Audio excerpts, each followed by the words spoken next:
Good evening and welcome to Friday Music Random Vinyl. Say hello to my darling wife, Karen. Here we go. What do you got? 8 tracks. We're going to talk about 8 tracks tonight. It's perfect she pulled this one. This is Thin Lizzy, Bad Reputation from 1977. Still sealed.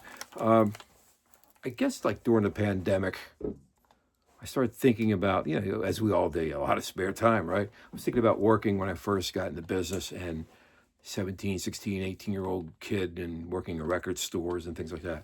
And when I worked in the warehouse side of things, I would always carry this 8-track player with me. Hold on, let me get this thing for you. Stay there for a second.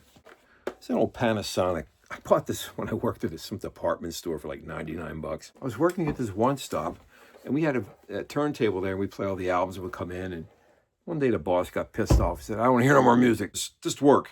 So there was no more music in the warehouse until I said, the hell with that. Brought this in for work, and I hit it in the back, and it kind of resembled all the walls you see here, right? And it was just filled with 8 tracks, cassettes, albums, imports, everything. But I was working on a Saturday. I remember I snuck it in. I was working in a Saturday, and I knew the new Thin Lizzy was out, and I wanted to hear it.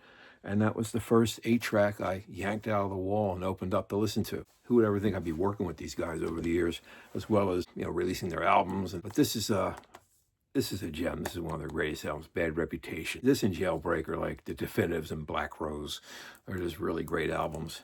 Great tracks like Dancing in the Moonlight, Soldier of Fortune. Got to see these guys play the Tower when they recorded the live and Dangerous album.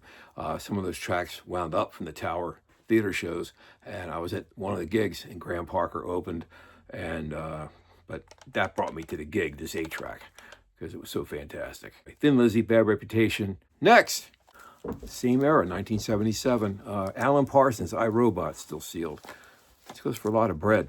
All this prog stuff on 8-track, as well as the metal stuff, it's in triple digits, sometimes 4 digits, especially Led Zeppelin and Sabbath.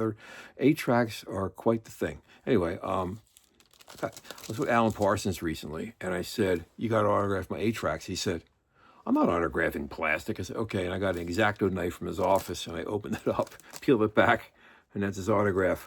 Absolutely one of the greatest albums of all time. I put it in my top 5. They just did a great box set.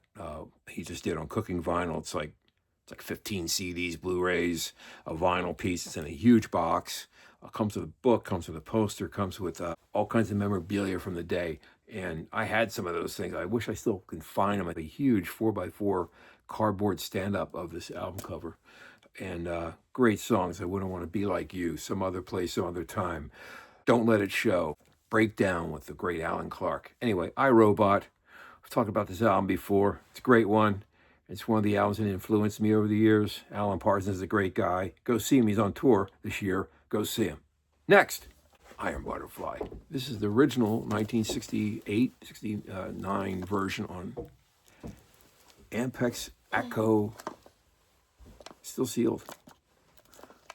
I've been looking for this one for a long time. I love Iron Butterfly. We put the records out here. We've got more coming soon. Probably one of the first heavy metal albums, right? Iron Butterfly, In-A-Gadda-Da-Vida, side B. It's 18 minutes long.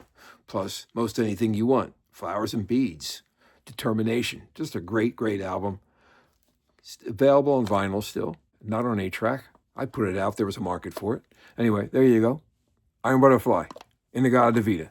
Next, I put this album out a couple of years back. Mountain Climbing. Look at that on the old Windfall Bell Records label. Ampex was like a tape company that made most of the tapes for the majors at the time. What a great lineup of songs. Of course, Mississippi Queen, one of my favorites. Theme for Imaginary Western, written by Jack Bruce and Pete Brown, 2 late greats. Obviously, Cream, all the songs they wrote. Pete Brown, I've talked about him a million times here as well. What a great lyricist, great jazz poet. Anyway, Leslie West, the late great Leslie West, the late great Felix Pappalardi. What a band. Corky Lang on drums, Steve Knight, the late Steve Knight on keys. Great songs in there. Friasker's Farm, Silver Paper, Boys in the Band. A great acoustic piece called The Laird. Leslie West was a fantastic guitar player. We put out probably 4 or 5 of their these era albums, a couple years back. Mountain Climbing is one of my all-time favorite albums. If you've never heard it, if you got Disraeli Gears and albums like that, or Machine Head, and you need to have Mountain Climbing. And I'd love to put it out again. Maybe someday we will. Try and find one of my vinyls online. It's probably going for hundreds of dollars. It's a great album. Next, this is a good one.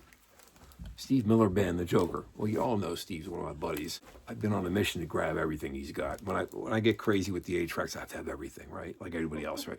But this particular album is one of his best albums, and it was the one that kicked his career in the ass, like huge. The Joker was a huge record, huge album too, #1. And I saw him play the Tower Theater over this album, and then took a little hiatus and came back with Fly Like an Eagle, and he was bigger than ever, one of the biggest albums of the 70s. The Joker, of course, Shabba-Doo Ma Ma Ma, one of the greatest songs of all time. Sugar Babe, a great version of Mary Lou. And Come On In My Kitchen was recorded at the Tower Theater. How cool is that?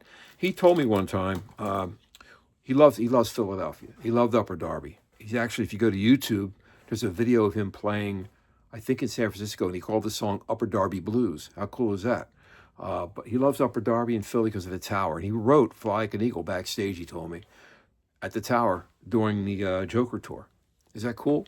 So he's a Philly guy in spirit and in heart. I hope to see him this summer. Maybe he's going to get back there again. All his albums are available. I would suggest you start with the Joker.